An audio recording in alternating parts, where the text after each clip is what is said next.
करमपुर गुज़िरियल रात देर सां नापरकोट थाणे जी हद चोई शाख वारे इलाइक़े में हथियारबंदनि जी फायरिंग में कच्चे जे ॻोठ मेरान बिजाणी रहवासी ॿ ॼणा ग़ुलाम हैदर बिजाणी ऐं अब्दुल रशीद बिजाणी क़तल थी विया।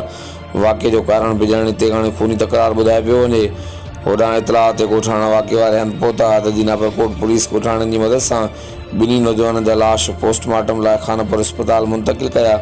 ज़रूरी कार्रवाई बाद नौजवाननि जा लाश वारसनि हवाले कया। नौजवाननि जा लाश घर पहुचण ते कोराम अची वियो, जॾहिं इलाइक़े में सोग छांइजी वियो।